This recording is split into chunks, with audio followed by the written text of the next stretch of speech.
आखिर जिंदगी में असली सुखी कौन सा व्यक्ति है? इस विषय पर गौतम बुद्ध की बेहद ही प्रसिद्ध कहानी की शुरुआत करते हैं। हम हमेशा उन चीजों के पीछे भागते रहते हैं जो हमारे पास नहीं है। हम भविष्य में उन्हें पाने के लिए लगातार प्रयास करते रहते हैं, लेकिन हम यह भूल जाते हैं कि जिस चीज को पाने का हम प्रयास कर रहे हैं उसके कारण हमारा वर्तमान दुखी हो रहा है। हमारे वर्तमान की सारी खुशियां हमसे छिन रही हैं। इस कहानी में आप यह समझ पाएंगे कि किस प्रकार आपका जो वर्तमान है वही सर्वश्रेष्ठ समय है। इस समय को आपको भरपूर ढंग से जीना चाहिए, क्योंकि यह समय जो आज आपके पास है वह दोबारा नहीं लौटने वाला। बहुत समय पहले की बात है, एक नगर में एक बहुत ही गरीब व्यक्ति रहता था। वह जब भी किसी धनी व्यक्ति को देखता तो वह मन ही मन बोलने लगता और कहता, हे भगवान, तूने मुझे इतना गरीब क्यों बनाया? इन अमीर व्यक्तियों को देखो, ये लोग कैसे ढंग से खेल रहे हैं, जीवन का आनंद ले रहे हैं, और एक मैं हूं जो हर रोज एक एक पैसे के लिए तरस जाता हूं। मेरे पास तो फूटी कौड़ी तक नहीं है और यह लोग पैसे बर्बाद कर रहे हैं। हे भगवान, मुझे भी अमीर बना दे। एक दिन वह व्यक्ति इसी तरह बोल रहा था, तभी उसके पास से एक बौद्ध भिक्षु गुजर रहे थे। उन भिक्षु ने उस गरीब व्यक्ति की सारी बातें सुन ली और तभी वह बौद्ध भिक्षु उस व्यक्ति से कहते हैं, क्या बात है भंते, तुम इतने परेशान क्यों हो? तुम इतने दुखी क्यों लग रहे हो? क्या कोई तकलीफ है तुम्हें? तभी वह व्यक्ति कहता है, हे गुरुदेव, मैं बहुत दुखी हूं, मैं बहुत गरीब हूं। मेरे पास तो खाने तक के लिए पैसे नहीं बचते। मैं एक एक पैसों के लिए तरस जाता हूं। इस दुनिया में मेरा कोई नहीं। मैं सुखी होना चाहता हूं। मुझे सुखी होना है, मुझे अमीर होना है। हे गुरुवर, क्या आप मुझे कोई ऐसा उपाय बता सकते हैं जिससे मैं जल्द से जल्द अमीर हो जाऊं और मेरे पास किसी चीज की कोई कमी ना रहे? उस व्यक्ति की यह बात सुनकर उन बौद्ध भिक्षु ने उस व्यक्ति की तरफ ध्यान से देखा और फिर उस व्यक्ति को कहते हैं, भंते, तू मेरे साथ चल। इतना कहकर वह भिक्षु उस गरीब व्यक्ति को एक अमीर व्यक्ति के घर ले गए। उस अमीर के घर को देखकर उस गरीब व्यक्ति की आंखें फटी की फटी रह गईं। उस गरीब व्यक्ति ने उन भिक्षु से कहा, हे गुरुवर, इतना अमीर होने के लिए तो मैं कुछ भी कर सकता हूं। यदि मेरे पास इतने पैसे हो तब तो क्या ही बात है, इस घर में तो कितना आनंद आता होगा। तभी वह भिक्षु मुस्कुराने लगे और उस गरीब व्यक्ति से कहते हैं, इसीलिए तो मैं तुम्हें यहां पर लाया हूं। इतना कहते हुए भिक्षु उस व्यक्ति को उस घर के मालिक के पास ले जाते हैं और उस अमीर व्यक्ति से कहते हैं, तुम्हारे पास तो इतनी धन दौलत है, इतना आलीशान घर और सारे ऐश ओ आराम है, क्या तुम सुखी हो? तभी व्यक्ति जरा सा मायूस होकर उन बौद्ध भिक्षु से कहता है, हे गुरुवर, कैसा सुख? केवल धन दौलत होने से सुख तो नहीं आ जाता। मैं तो जन्म से ही अंधा हूं और एक अंधे के जीवन में सुख कैसे हो सकता है? सुखी तो वे लोग हैं जिनके पास आंखें हैं, जो लोग इस संसार को देख पा रहे हैं, इसकी खूबसूरती को आंख भर के निहार पा रहे हैं।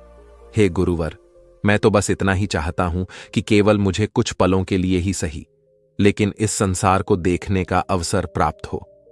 मैं कम से कम एक बार अपने माता पिता, अपने रिश्तेदारों को देख सकूं, और इसके लिए चाहे मुझसे मेरी कोई पूरी दौलत ही क्यों ना ले ले, मैं देने के लिए तैयार हूं। मैं इतना दुखी हूं जितना दुखी और कोई नहीं हो सकता। हे ईश्वर, आपने मुझे अंधा क्यों बनाया? तभी उन बौद्ध भिक्षु ने उस गरीब व्यक्ति की ओर इशारा करते हुए कहा, तुम्हारे पास एक बहुत दिग्गज अवसर है। यदि तुम चाहो तो केवल अपनी आंखें देकर तुम इस अन्य व्यक्ति की सारी धन दौलत ले सकते हो और उसके बाद तुम भी अमीर बन जाओगे। तुम भी सुखी हो जाओगे, तुम्हें तुम्हारा सुख मिल जाएगा और इस अंधे व्यक्ति को उसका सुख प्राप्त हो जाएगा। तभी वह गरीब व्यक्ति कहता है, नहीं नहीं गुरुजी, आप ये क्या कह रहे हैं? बिना आंखों के मैं अमीर होकर क्या करूंगा? ना गुरु, ना मैं अपनी आंखें नहीं दूंगा। तभी वह बौद्ध भिक्षु उस गरीब व्यक्ति से कहते हैं, एक बार फिर से सोच लो, इतना अच्छा अवसर तुम्हें दोबारा नहीं मिल पाएगा। तभी वह गरीब व्यक्ति कहता है, यदि आपके पास कोई और मार्ग है तो बताइए, अन्यथा मैं अपने घर चलता हूं।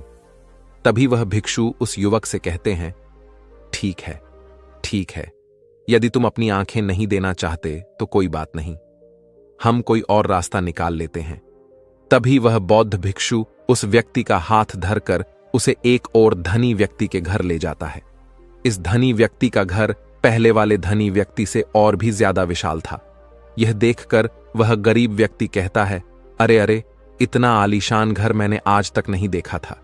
तभी वह बौद्ध भिक्षु उस गरीब व्यक्ति को उस धनी व्यक्ति के पास ले जाते हैं और उस धनी व्यक्ति से कहते हैं, आप तो बहुत सुखी होंगे, आपके पास इतना आलीशान घर है, इतनी धन दौलत है, सारे ऐशो आराम है, आपको तो किसी चीज की कोई कमी नहीं, आप अवश्य ही बहुत सुखी होंगे।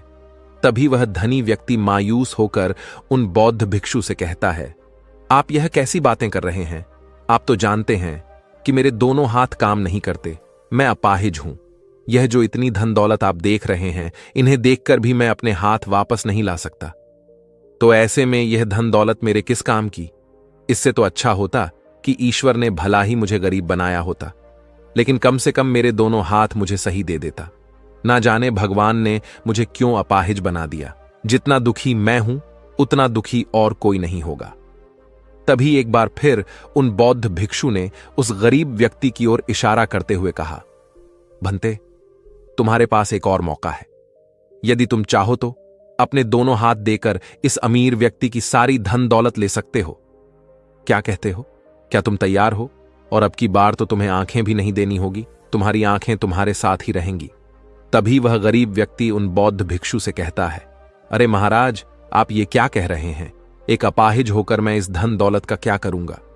क्या आपके पास कोई ऐसा अमीर व्यक्ति नहीं है जिसका पूरा शरीर भी स्वस्थ हो और उसके पास बेशुमार धन दौलत भी हो? तभी वह बौद्ध भिक्षु उस व्यक्ति का हाथ धर करके उसे तीसरे अमीर व्यक्ति के पास ले जाते हैं। उस अमीर व्यक्ति के पास उसका अपना महल था। यह देखकर वह गरीब व्यक्ति उन बौद्ध भिक्षु से कहता है, हे गुरुवर, यह तो अवश्य ही बहुत सुखी होगा। इसके पास तो इतना आलीशान महल है, इसके पास तो इतनी सारी धन दौलत है, ये अवश्य ही बहुत खुश रहते होंगे, इनका जीवन तो आनंद में होगा। तभी वह बौद्ध भिक्षु उस गरीब व्यक्ति को उस धनी व्यक्ति के पास ले जाते हैं और फिर उस धनी व्यक्ति से कहते हैं, आप तो अवश्य ही खुश रहते होंगे, क्योंकि आपके पास इतना आलीशान महल है, इतनी सारी धन दौलत है, आपके पास तो सारी सुख सुविधाएं भी हैं, आपका जीवन तो आनंद में बीतता होगा। इसके जवाब में वह अमीर व्यक्ति कहता है, हे गुरुवर, कैसा आनंद! मुझ जैसा दुखी इस दुनिया में और कोई नहीं होगा। मैं आज बहुत दर्द में हूं। मेरी पत्नी ने मुझे धोखा दे दिया है, वह किसी और से प्रेम करती है जो मुझसे भी अमीर है। आज मुझे समझ आया कि यह धन दौलत कभी किसी को सुख दुख नहीं दे सकती, और जब मन में दुख हो तो यह धन दौलत किस काम की। मुझसे सुखी तो वह गरीब इंसान होगा जिसकी पत्नी कम से कम उसके साथ तो है, वो उसके साथ वफादार तो है। आज मैंने तय कर लिया है कि मैं अपनी पत्नी और उसके प्रेमी की हत्या कर दूंगा। यह सुनकर वह भिक्षु उस अमीर व्यक्ति से कहते हैं, इससे पहले कि तुम ऐसा कदम उठाओ, कम से कम मुझे भोजन तो करवा दो। जाओ और भोजन की व्यवस्था करो, और साथ में कुछ कांच के टुकड़े भी ले आना। वह धनी व्यक्ति सभी साधु संतों का बहुत आदर करता था, इसलिए वह उन बौद्ध भिक्षुओं की बात मान जाता है। लेकिन वह यह नहीं समझ पाता कि आखिर उन बौद्ध भिक्षु ने खाने के साथ कांच के टुकड़े क्यों मंगवाए हैं।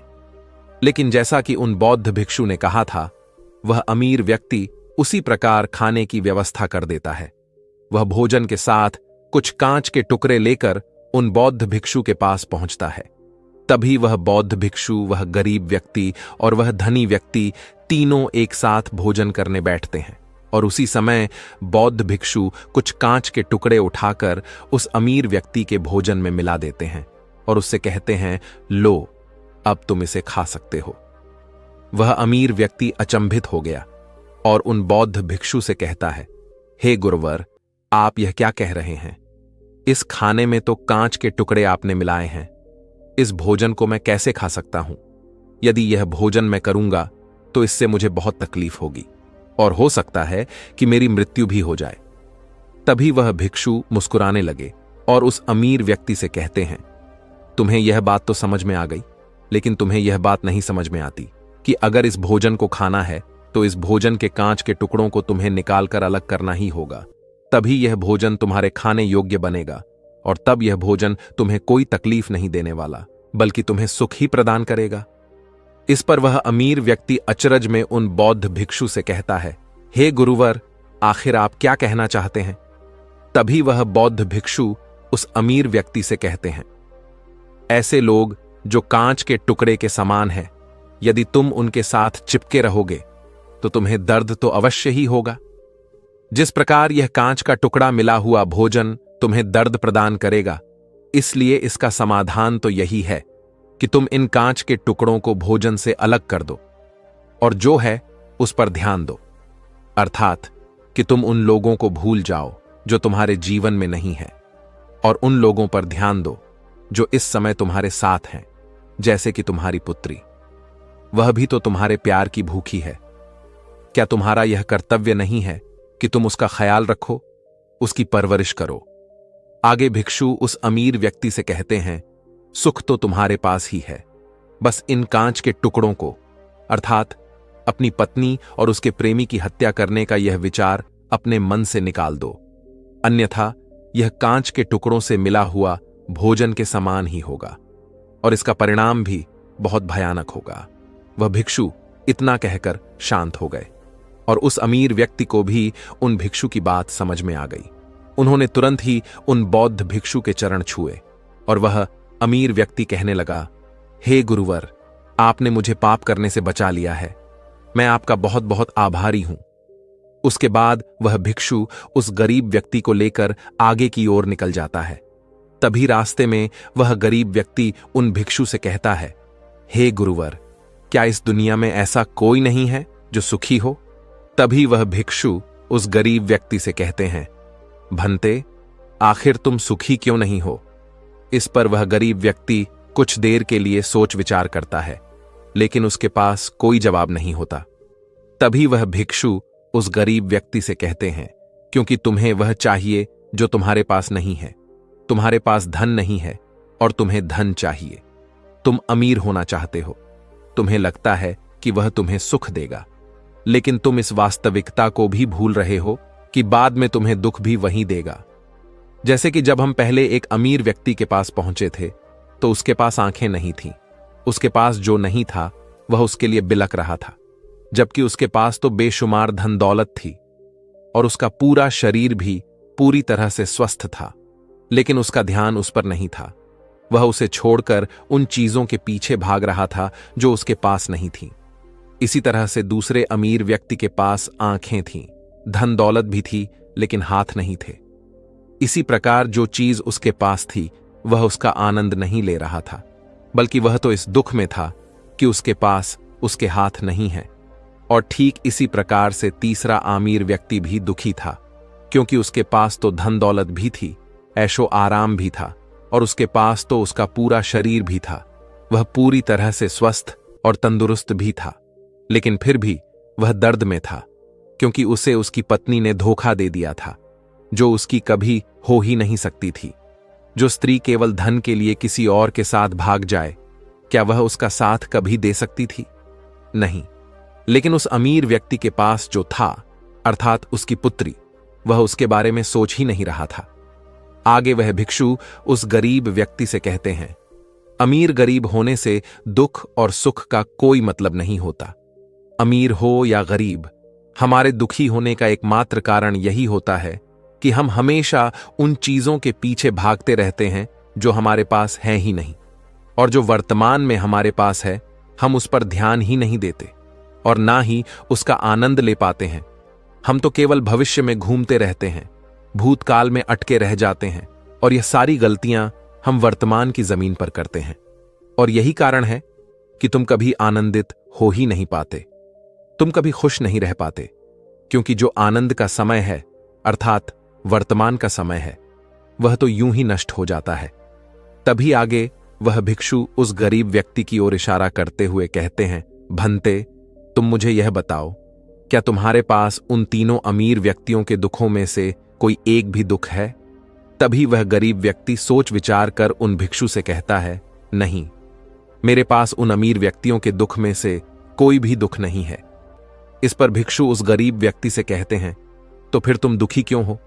इसका जवाब देते हुए वह गरीब व्यक्ति उन भिक्षु से कहता है, हे गुरु, भले ही मैं उनके मुकाबले सुखी हूं, पर क्या धन कमाना या धन प्राप्त करने की इच्छा नहीं होनी चाहिए? क्या मुझे अपने वर्तमान को इसी तरह से स्वीकार कर लेना चाहिए? क्या मुझे हमेशा इसी तरह से गरीब रहना चाहिए? तभी भिक्षु दिल से मुस्कुराते हुए उस गरीब व्यक्ति से कहते हैं, वर्तमान में वर्तमान क्षण का आनंद लो। वर्तमान में ही ऐसे कर्म करो जिससे तुम्हारा भविष्य सुधर सके, लेकिन ऐसी चीजों के पीछे व्यर्थ समय न गवाओ जो तुम्हारे पास आज नहीं है। जो तुम्हारे पास आज है उसका आनंद लो, और जो तुम पाना चाहते हो उसके लिए केवल कर्म करो, और उस कर्म का फल तुम्हें भविष्य में मिलेगा। यानी इसकी चिंता में भी मत रहना, क्योंकि यदि तुम इसकी चिंता में रहोगे तो कभी सुखी नहीं रह पाओगे, भले ही हालात कितने भी बुरे क्यों ना हो। केवल अपने आज पर ध्यान दो और अपने कर्म मन लगाकर करो। इतना कहकर वह भिक्षु शांत हो गए, और गरीब व्यक्ति को भी उन बौद्ध भिक्षु की बात अच्छी तरह से समझ में आ चुकी थी। वह यह समझ चुका था कि अब से उसे अपने वर्तमान पर ध्यान देना है, उसे अपने वर्तमान को सुधारना है। उसके बाद उस गरीब व्यक्ति ने उन बौद्ध भिक्षु को प्रणाम किया और वापस अपने घर लौट गया। अब से वह गरीब व्यक्ति यह सोचकर हमेशा खुश रहने लगा कि कम से कम वह उन 3 अमीर व्यक्तियों से अधिक खुश है। उसके पास अधिक खुशियों की वजह है। हां, यह बात और है कि उसके पास धन नहीं है, लेकिन उसके पास ऐसी चीजें हैं जो धन से कहीं ज्यादा कीमती हैं, और वह है उसका पूरा शरीर जो पूरी तरह से स्वस्थ है। दोस्तों, मैं उम्मीद करता हूं कि यह कहानी सुनने से आपके जीवन में अच्छे बदलाव आए होंगे। आपको इस वीडियो से क्या सीखने मिला, यह कमेंट करके जरूर बताइए, और अपने परिवार, दोस्तों या आपके करीबी इंसान के साथ यह कहानी शेयर करके उन्हें भी इस ज्ञान से परिचित करवाएं। बाकी अगर आपको यह वीडियो दिल से अच्छी लगी हो तभी इस वीडियो को लाइक कर देना, और आपने अब तक इस चैनल को सब्सक्राइब ना किया हो तो चैनल को सब्सक्राइब भी जरूर कर देना। आपका हर दिन शुभ हो और खुशियों से आपका जीवन भरा रहे। धन्यवाद। नमो बुद्धाय। चलिए बढ़ते हैं दूसरी कहानी की तरफ। इस कहानी में एक अजीब सा रहस्य बताया गया है, जिससे आप अपने अवचेतन मन की शक्ति को इस्तेमाल करके जिंदगी की कठिन से कठिन सफलता आसानी से प्राप्त कर सकते हैं। कैसे अपने अवचेतन मन की शक्ति को इस्तेमाल करना है, इसकी विधि क्या है, इस विषय पर हम आज एक अद्भुत कहानी आपको सुनाएंगे। दोस्तों, हमारा जो चेतन मन होता है उससे करीब 9 गुना अधिक ताकतवर हमारा अचेतन मन होता है। अगर 1 गुना ताकत हमारे चेतन मन के पास है तो इसका अर्थ यह हुआ कि उससे 9 गुना अधिक ताकत हमारे अवचेतन मन के पास है, क्योंकि अवचेतन मन ही हमारे पूरे शरीर को नियंत्रित करता है। चेतन मन हमारे दिमाग का एक हिस्सा है जो हमारे विचारों और भावनाओं से प्रेरित होता है, और हमारा चेतन मन ही तर्क वितर्क करने में हमारी मदद करता है। लेकिन दूसरी तरफ हमारा अवचेतन मन यह तर्क वितर्क नहीं करता। यह उस जानकारी को ग्रहण कर लेता है जो इसे चेतन मन देता है। इसीलिए जैसा हम अपने अवचेतन मन में सोचते हैं वैसे ही हम बनते चले जाते हैं। क्या आपने कभी इन बातों पर विचार किया है कि कोई व्यक्ति दुखी क्यों है और वहीं पर दूसरा व्यक्ति इतना सुखी क्यों है? एक व्यक्ति सुख और समृद्धि से भरा हुआ है, वहीं पर दूसरा व्यक्ति इतना गरीब और दुखी क्यों है? एक व्यक्ति भयभीत है जबकि दूसरा व्यक्ति आस्था और विश्वास से भरा हुआ है। एक व्यक्ति आलीशान महलों में रहता है, वहीं पर दूसरा व्यक्ति गरीब और टूटी फूटी कुटिया में रहता है। कोई बहुत सफल है तो कोई असफल। कोई व्यक्ति जरा सी मेहनत करके सफलता प्राप्त कर लेता है, और वहीं पर कोई दूसरा व्यक्ति जीवन भर मेहनत करने के बाद भी असफल ही रह जाता है। तो आखिर इन सब चीजों का कारण क्या है? क्या आपने कभी इन पर विचार करने की कोशिश की है? हमारे जीवन में जो भी अच्छा है वह हमारे चेतन मन पर निर्भर करता है। अर्थात यदि आप अपने चेतन मन में यह बात भरेंगे कि मेरे साथ जो कुछ भी होगा वह अच्छा होगा, मेरे साथ जो कुछ भी हो रहा है वह अच्छा हो रहा है, और मैं एक दिन कामयाब जरूर बनूंगा, तो आप अवश्य ही अपने जीवन में कामयाब बन जाएंगे। वहीं पर यदि आप अपने अवचेतन मन में बुरी बुरी बातें रखेंगे, अर्थात नकारात्मक बातें कहेंगे, तो आपके जीवन में केवल नकारात्मकता ही भर जाएगी और आपके साथ कुछ भी अच्छा नहीं होगा। आप जहां जाएंगे वहां पर आपके हाथ केवल असफलता ही लगेगी। आप हमेशा निराश और परेशान ही रहेंगे, लेकिन उनका हल आपको कभी नहीं मिल पाएगा। इसलिए यदि आप भी अपने मन को अच्छी तरह से जानना चाहते हैं, वह सेवा काम करवाना चाहते हैं, जो आप चाहते हैं उसे अपने नियंत्रण में रखना चाहते हैं, तो इस कहानी को अंत तक जरूर देखिएगा, क्योंकि इस वीडियो में आपको ऐसी महत्वपूर्ण जानकारियां मिलेगी जिसकी मदद से आप अपना जीवन अच्छे से जी सकते हैं। आप जो चाहे उसे हासिल कर सकते हैं। आप जिस भी लक्ष्य को प्राप्त करना चाहते हैं उसे आप प्राप्त कर सकते हैं। आज की इस कहानी में हम यह जानने वाले हैं कि आखिर चेतन मन और अवचेतन मन में मुख्य अंतर क्या है और वह किस तरह से काम करता है, और हम अपने अचेतन मन में अच्छी बातें किस प्रकार से भर सकते हैं जिससे हमारा जीवन परिवर्तित हो सके, हम सफलता की ओर आगे बढ़ सके। बहुत समय पहले की बात है। एक नगर में एक बहुत ही प्रसिद्ध गुरु रहा करते थे। उनकी ख्याति दूर दूर तक फैली हुई थी। उनके आश्रम में उनके कई शिष्य भी थे। एक दिन संध्या के वक्त वह गुरुवर अपने सभी शिष्यों को बुलाकर उन्हें उपदेश दे रहे थे। वे कह रहे थे, शिष्यों, हमारा मस्तिष्क दो भागों में विभाजित है, चेतन मन और अवचेतन मन। चेतन मन हमारे मस्तिष्क का पहरेदार है, वहीं पर अवचेतन मन हमारा मालिक है। उन गुरु की आवाज सुनकर एक शिष्य ने कहा, है गुरुदेव, आप क्या कहना चाहते हैं? आप कहीं यह तो नहीं कह रहे कि हमारे भीतर कोई और है जो हमें चला रहा है, जो हमारी सारी क्रियाओं पर नजर रखे हुए हैं? इस पर गुरुवर उस शिष्य को मुस्कुराते हुए कहते हैं, भंते, मैं तुम्हें एक छोटी सी कहानी सुनाता हूं। इस कहानी में तुम्हें तुम्हारे सवालों का जवाब मिल जाएगा। इस कहानी को ध्यानपूर्वक सुनना और इसे समझने का प्रयास करना। आगे गुरुवर कहानी बताते हुए कहते हैं, बहुत समय पहले की बात है। एक नगर में एक बहुत ही धनी सेठ रहा करता था और उसकी एक आलीशान हवेली भी थी। उसकी हवेली के द्वार पर हमेशा एक पहरेदार तैनात रहता था और हवेली में जब भी कोई उपद्रव होता, कोई शोर शराबा होता, तो उसकी आवाज चारों ओर गूंजने लगती और उस आवाज को सुनकर आसपास के लोग भी उस महल के पास आते और उस पहरेदार को खूब समझाने की कोशिश करते और कहते, देखो, तुम्हारी हवेली से बहुत सारी आवाजें आती हैं जिससे हमारे घर की शांति भंग हो जाती है। कृपया करके इन आवाजों को बंद करो। आखिर इस शोर शराबे में क्या रखा हुआ है? इस तरह से हल्ला करके तुम अपना जीवन कैसे शांति से बिता सकते हो? इस पर वह पहरेदार जवाब देते हुए कहता है, देखो भाई, मैं जानता हूं कि शोर करना बुरी बात है, लेकिन मैं क्या करूं? मैं भी इससे बहुत परेशान हूं। जो भी आवाजें होती हैं वह हवेली में होती है, इससे मेरी भी शांति भंग होती है। लेकिन आप मुझे क्यों समझा रहे हैं? इसका कारण मैं तो नहीं, इसका कारण तो मेरा मालिक है। आप उसे जाकर समझाइए। यह बात सुनकर लोग भी यह बात समझ जाते हैं कि बात तो सही है। आखिर इसमें इस पहरेदार की क्या गलती है? यह तो केवल अपना काम कर रहा है। गलती तो मालिक ही है। वह उपद्रव करता है, वह शोर शराबे करता है, और जब भी उसे यह सब करने का मन होता है तो वह हवेली के बाहर आता है और उपद्रव करके वह वापस हवेली में जाकर बैठ जाता है। और जिन लोगों को भी उस हवेली के मालिक से तकलीफ होती है, जिनकी भी शांति भंग होती है, वे सभी आकर उस पहरेदार को ही समझाने का प्रयास करते हैं। वह उसे खूब सुनाते हैं, लेकिन क्या इससे यह समस्या सुलझेगी? इस प्रश्न के साथ गुरुवर अपने शिष्य से कहते हैं, तुम ही बताओ, इसका क्या समाधान है? इस पर वे शिष्य गुरु के इस प्रश्न का जवाब देते हुए कहता है गुरुवर, जिन्हें भी उन हवेली के मालिक से तकलीफ है जो शोर शराबे करता है और लोगों की शांति भंग कर देता है, उन सभी को उनसे बात करनी चाहिए, तभी तो इसका समाधान निकलेगा। भला पहरेदार की इसमें क्या गलती है? वह तो केवल अपना काम कर रहा है और वह उससे ज्यादा कर भी क्या सकता है? उसके हाथों में तो और कुछ भी नहीं है।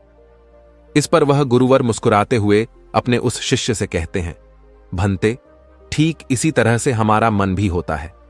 हमारा चेतन मन मनुष्य का पहरेदार होता है और पहरेदार को यह अच्छी तरह से पता है कि क्रोध करना बुरी बात है, बुरे शब्दों का इस्तेमाल करना बुरी बात है, अश्लील ख्यालों में खोए रहना बुरी बात है, अर्थात हमारे चेतन मन को यह बात बहुत अच्छी तरह से पता है कि गुस्सा करना, आलस करना, काम वासना जैसे विचार गलत है। यह सभी विकार हमारे भीतर नकारात्मक विचार उत्पन्न करते हैं, जिससे हमारा विनाश होता है। लेकिन वह कर भी क्या सकता है? वह चीज उसके हाथों में है ही नहीं, क्योंकि वह चीज वह कर ही नहीं रहा। यह तो वह अंदर बैठा मालिक कर रहा है, अर्थात हमारा अवचेतन मन, जो हमसे कोई भी कार्य बहुत ही आसानी से करवा लेता है। और यह सभी बातें हम में से हर कोई अच्छी तरह से जानते हैं, और हमें ऐसा लगता भी है कि हम अच्छी तरह से समझ चुके हैं, जैसे कि वह पहरेदार समझता है। लेकिन वास्तविकता में तो इससे हमारे जीवन पर कोई भी बुनियादी फर्क नहीं होता। आगे वह गुरु उस शिष्य से कहते हैं, भंते, तुमने भी अपने आप को कई बार यह समझाने की कोशिश की होगी कि मुझे सुबह सही समय पर उठना है, आश्रम की साफ सफाई करनी है, भिक्षा मांगने जाना है, और रात को आने के बाद मुझे ध्यान भी करना है। लेकिन क्या इससे कोई फर्क हुआ? इसका जवाब देते हुए शिष्य कहता है, नहीं, बिल्कुल नहीं हुआ। मैंने कई बार अपने आप को समझाया है कि मुझे इस समय पर यह काम करना है, मुझे अपना समय व्यर्थ नहीं करना, मुझे अपने समय का इस्तेमाल करना है और मुझे आगे बढ़ना है। लेकिन मैं चाहकर भी उन सभी कार्यों को समय पर नहीं कर पाता। इस पर वह गुरुवर अपने उस शिष्य से कहते हैं, भंते, जब भी हम अपने आप को कुछ समझाने का प्रयास करते हैं तो हमें ऐसा लगता है कि अब हम समझ चुके हैं और अब हमसे कोई गलती नहीं होने वाली, और हम सोचते हैं ज़रेनिया कि अब हमारा जीवन बदल जाएगा, हम जो भी करेंगे अब वह सही होगा, अब तो हम जीवन में सफलता प्राप्त कर ही लेंगे। लेकिन दूसरे ही पल हम यह पाते हैं कि हमारे जीवन में कोई बुनियादी बदलाव आया ही नहीं है, और ऐसा केवल हमारी नासमझी के कारण होता है। हम अपनी नासमझी के कारण अवचेतन मन की जगह पर अपने चेतन मन को समझाने का प्रयास करते हैं, अर्थात मालिक को त्याग कर हम पहरेदार से बात करते रहते हैं और उसे समझाने की कोशिश करते हैं। लेकिन तुम यह भूल जाते हो कि आखिर वह पहरेदार कर भी क्या सकता है? वह सब उसके हाथों में है ही नहीं है। हमें तो अपने अवचेतन मन को समझाने की आवश्यकता है। हमारी बुद्धि, अर्थात वह पहरेदार जो यह समझ जाता है कि क्या सही है और क्या गलत, उसे कब क्या करना है, क्या नहीं करना। लेकिन यह सारी बातें केवल हमारे पहरेदार, अर्थात हमारे चेतन मन के सीमित रह जाती हैं। यह सारी बातें हवेली के उस मालिक, अर्थात हमारे अवचेतन मन तक तो पहुंच ही नहीं पाती, और यही कारण है कि हमारे जीवन में कभी कोई बुनियादी बदलाव हो ही नहीं पाता। ठीक उसी प्रकार जैसे कि यदि आपसे कोई कहता है कि पौधे में पानी भरोगे तो वह पौधा एक दिन वृक्ष होगा और फिर उसमें फल आएंगे, और आप उस बात को मान लेते हैं और उस पौधे में पानी भी देते हो, लेकिन आप पौधे की पत्तियों पर पानी देते हो और सोचते हो कि इसमें फल आएंगे। लेकिन जरा एक बार के लिए यह सोचिए, अगर पत्तियों में पानी दोगे तो उसमें फूल और फल कैसे आएंगे? हमें तो उस पौधे की जड़ में पानी देने की आवश्यकता है, लेकिन हम में से अधिकांश लोग केवल पत्तियों पर ही पानी छिड़क कर अपने आप को बहुत भाग्यशाली समझने लगते हैं। लेकिन वे यह भूल जाते हैं कि जो जो पानी वह पत्तियों पर दे रहे हैं, वह पानी पेड़ की गहराइयों में तो जा ही नहीं पा रहा, तो ऐसे में उस पौधे पर फल कैसे लगेंगी? ठीक इसी प्रकार हम भी अपने मन के साथ करते हैं, और यही कारण है कि हम अपने जीवन में जो भी चाहते हैं वह हमें नहीं मिल पाता। हम अपने जीवन में फल चाहते हैं, लेकिन वह हमें नहीं मिल पाता। इस पर शिष्य उन गुरुवर से कहता है गुरुवर, तो फिर हमें क्या करना चाहिए? क्या ऐसा कोई उपाय है जिससे हम अपने चेतन मन की सारी बातें अपने अवचेतन मन तक पहुंचा सकें? ऐसी कोई प्रक्रिया है जिसमें हम अपने संदेश को अपने चेतन मन तक पहुंचा सके? इस पर वह गुरुवर शिष्य से कहते हैं, भंते, यदि तुमने अपने संदेश को चेतन मन तक पहुंचा दिया, तब तुम जो चाहोगे वह इच्छा प्राप्त कर सकते हो। तुम जैसा चाहो उस लक्ष्य को प्राप्त कर सकते हो, क्योंकि हमारा अवचेतन मन हमारे चेतन मन से 9 गुना अधिक शक्तिशाली होता है। आपने कभी ना कभी यह देखा ही होगा कि एक मनोवैज्ञानिक जब किसी के मन के गुप्त राज को जानने की कोशिश करता है, तब वह मनोवैज्ञानिक जब उसके मन की बात को बाहर निकलवाना चाहता है, उसके अतीत में जो भी घटना घटी है उसमें साफ साफ रूप से प्रवेश करना चाहता है तो इसके लिए वह हाइप्नोसिस का उपयोग करते हैं। और आप में से अधिकांश लोगों ने इस प्रक्रिया को देखा ही होगा। इस प्रक्रिया का प्रयोग करके मन की सारी सूचनाएं अपने आप ही बाहर निकलती हैं। इस प्रकार किसी के भी मन को काबू में करके हम उससे जो चाहे वह कार्य करवा सकते हैं। हां, अब आपके मन में यह भी प्रश्न उठ रहा होगा कि शायद वह सभी हमारे अवचेतन मन की चाल को समझते हैं, वह इसे अच्छी तरह से जानते हैं कि उसे किस तरह से अपने काबू में किया जाता है। तो इसका जवाब बहुत ही सीधा और सरल है, और इसका जवाब है हां, क्योंकि उन्होंने इसके ऊपर कई बार प्रयोग किया है और वह इसमें इतने निपुण हो जाते हैं कि वह किसी भी दूसरे मन पर अपना काबू कर सकते हैं। और अगर आप भी अपने अवचेतन मन की बात को समझते हैं, अपने मन की चाल को समझते हैं, तो आप भी अपने ही नहीं बल्कि किसी दूसरे के मन को भी वश में कर सकते हैं। आगे गुरुवर अपने उस शिष्य से कहते हैं, भंते, अपने अचेतन मन तक संदेश पहुंचाने के लिए आपको अपने चेतन मन को शांत करना होगा, उसे सुलाना होगा। और ऐसा इसीलिए क्योंकि हमारा चेतन मन तर्क वितर्क करने में माहिर है। वह एक पहरेदार है, वह हमारी रक्षा के लिए हमेशा तैनात रहता है। इसीलिए जब भी तुम अपना कोई संदेश उस चेतन मन तक पहुंचाने की कोशिश करोगे जरेनिया, तो वह तुमसे तर्क वितर्क जरूर करेगा और हमें अपनी बात अपने मालिक तक पहुंचाने की इजाजत तक नहीं देगा। जब तक कि हम अपनी बात अपने चेतन मन को अच्छी तरह से समझा नहीं देते या उसे शांत नहीं कर देते, तब तक वह हमें उस हवेली में घुसने नहीं देगा। क्योंकि हमारी सामान्य बुद्धि अर्थात हमारा चेतन मन तर्क वितर्क करने में माहिर होता है, और यही कारण है कि हम में से अधिकांश लोग अपने अचेतन मन तक एक साफ और स्पष्ट संदेश पहुंचा ही नहीं पाते, और इसी कारण हम अपने अचेतन मन को भी अच्छी तरह से समझ नहीं पाते। और हमारा अचेतन मन तर्क वितर्क नहीं करता, उसे तो केवल साफ और स्पष्ट संदेश चाहिए जिस पर वह कार्य कर सके, और उस तक हम साफ और स्पष्ट संदेश तभी पहुंचा सकते हैं जब हमारा मन पूरी तरह से शांत रहेगा, जब हमारे मन में और कोई विचार नहीं होंगे।